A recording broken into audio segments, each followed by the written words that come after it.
Now, a lot of people say Islam is a religion of peace. I just watched President Bush give his presentation at the UN this morning. I don't know if many of you have seen it. I was still in my hotel room.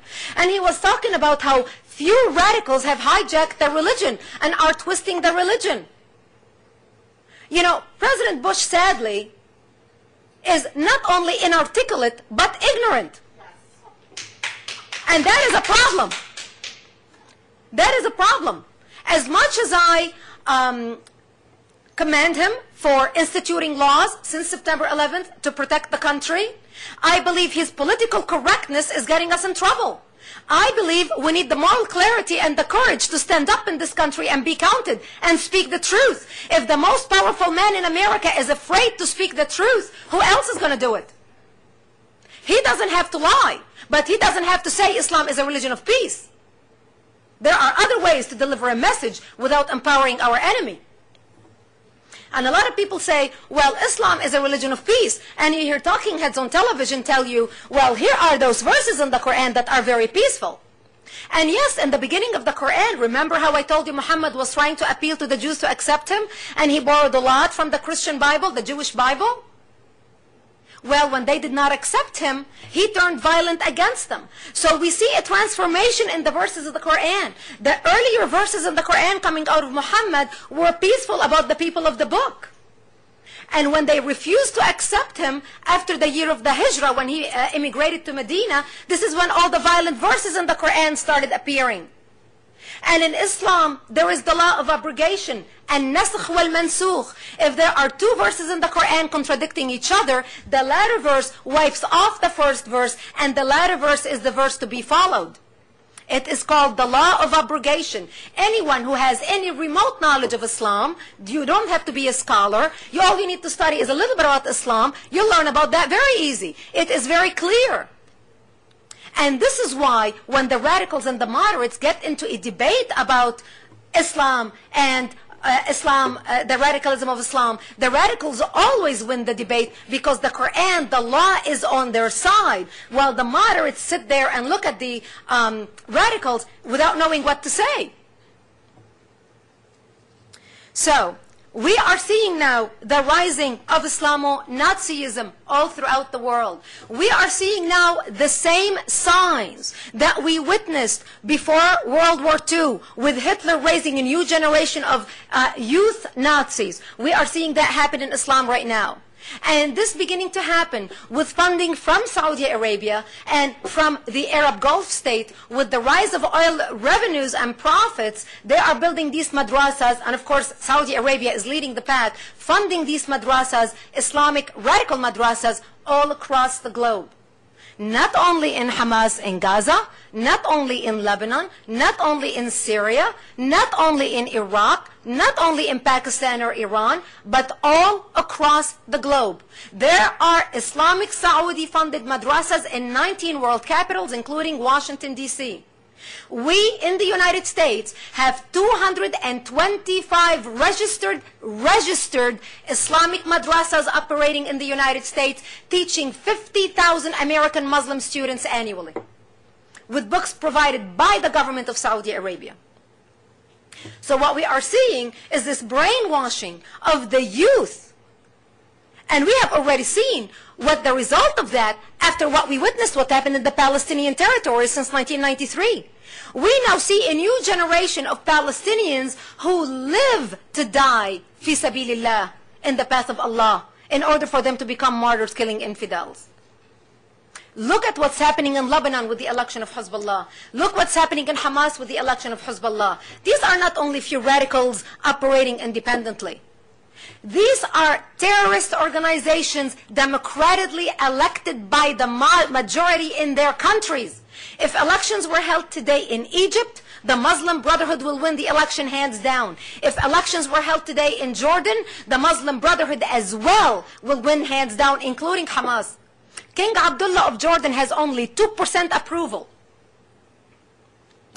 Turkey is standing on a cliff. It can go either way. Look at the people in Turkey when they wanted to institute Sharia law, when the elections happened last year, how they took to the streets by the thousand. The moderates were frightened at the possibility of Sharia law being instituted. So these madrasas are of very major concern across the globe, including here in the United States. Now, I also talk in the book about the Muslim Brotherhood Project for North America. And they must be stopped. I dedicate a full chapter to the Muslim Brotherhood Project. So what is the Muslim Brotherhood Project? The project was written in 1982 by the Muslim Brotherhood as their manual, as their plan, their 100-year plan to infiltrate and dominate the West, to establish an Islamic government on earth. This is the title of their plan. And in the plan, they discuss tactics and ways on how they're going to infiltrate the West. We're talking 100 years. See, while we may have a very short attention span in the West, our enemy has plenty of patience. They're not thinking in a matter of days. They are thinking in a matter of years. Look at the guy that did the bombing of the trains in Spain before the election a few years ago. They found a note from him that he was avenging the fall of Indonesia. And people were thinking, what is he talking about? Yes, he's talking about 500 years ago.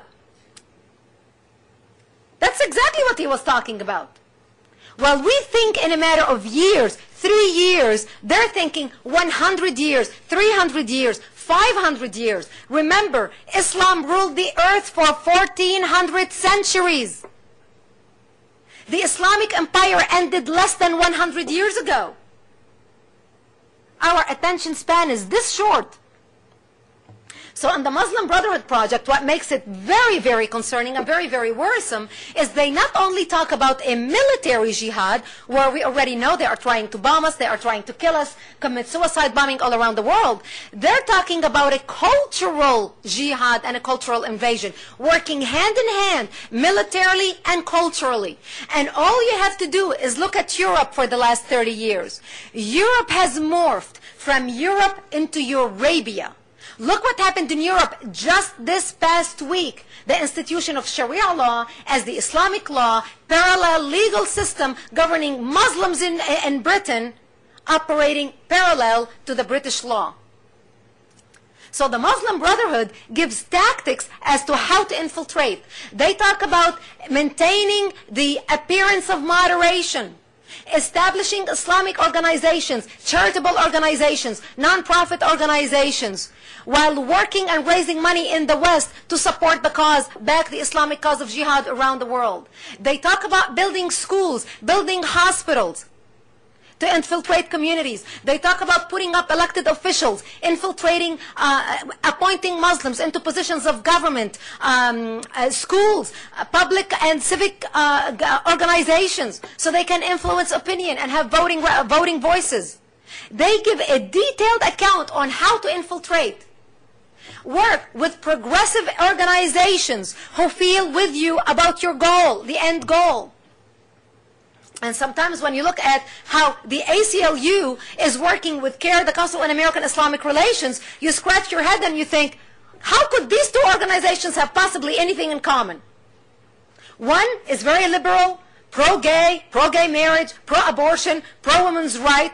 And here you have an Islamic organization that all they want is Islam to take over, and they have not made that a secret.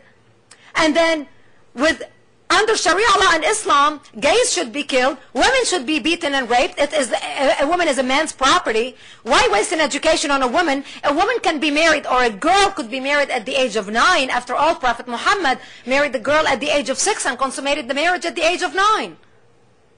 But the reason why they're working together is because the Muslim Brotherhood has developed such a very smart plan, and they are implementing it worldwide, while the West is asleep.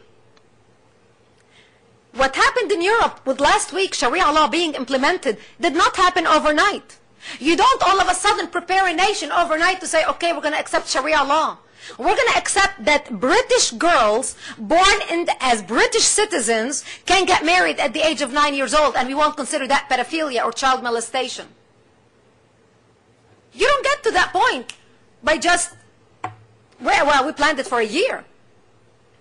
So we have seen how carefully they have done that in Europe. And we are seeing now the same signs in the United States.